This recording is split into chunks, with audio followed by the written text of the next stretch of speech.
জামাতের একটা কোয়ালিটি আছে, সেটা হইল জামাত এত ডিসিপ্লিন যে তারা কমিউনিস্টের চাইতেও বেশি শৃঙ্খলা মানে চলে।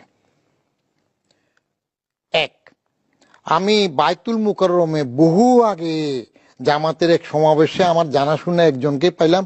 ও রোকন ফোকন না ওদের কি আছে না, তখন ছাত্র শিবির, আগে ছাত্র সংঘ, সেখানে ওরে দেখলাম বায়তুল মুকাররম পূর্ব পাশে লাঠি হাতে গেটে দাঁড়ানো।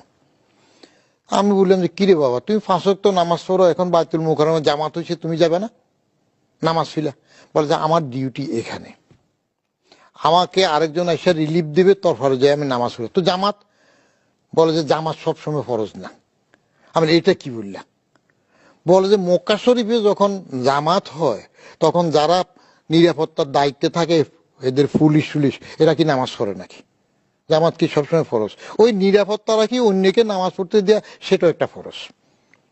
জামাতের এই কঠোর ডিসিপ্লিন। আরেকটা জিনিস আমি দেখলাম, জামাতের যে আওয়ামী লীগের একবার খালেদা জিয়ার সমাবেশে আসার জন্য সব বন্দি করলো না, জামাতের লোকজন কেউ যদি জেলে যায়, আওয়ামী লীগ, আলী বাজাদ এদের লোক গেলেও তারা এত খোঁজ না। জামাত কিন্তু এটা করে। বরং আমি এক জামাত কর্মী জেল ছিল তখন 2.5 মাস 3 মাস, তার মাকে জিজ্ঞেস করলাম তোমার উপার্জন কম, ছেলে জেলে পড়ে আছে, চলতেছ কিভাবে? একটা চমৎকার জবাব দিছে। বলে যে আমার ছেলেটা আরো 6 মাস জেলে থাকুক, 1 বছর থাকুক, আমি খুশি থাকবো।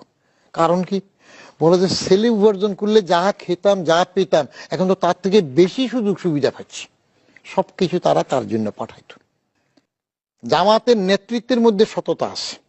কারণ আমি নিজে তো খালেদা জিয়ার আমলে জামাতের 2 মন্ত্রীর পতাকা উড়ানো দেখছি, তাদের সাথে কাজ করেছি ক্যাবিনেট মিটিং এ, নিজে আমি এবং মুজাহিদ। এরা বাইরে কোনো মিটিং করতে গেলে, অফিসিয়াল মিটিং যেটা করত, ঠিক অফিসের পয়সায় অফিসের মিটিংটাই করত। পরে তাদের কর্মীদের সাথে মিটিং করার সময় তারা অফিসের পয়সা খরচ করতো না, এটা পার্টির পয়সা খরচ করত।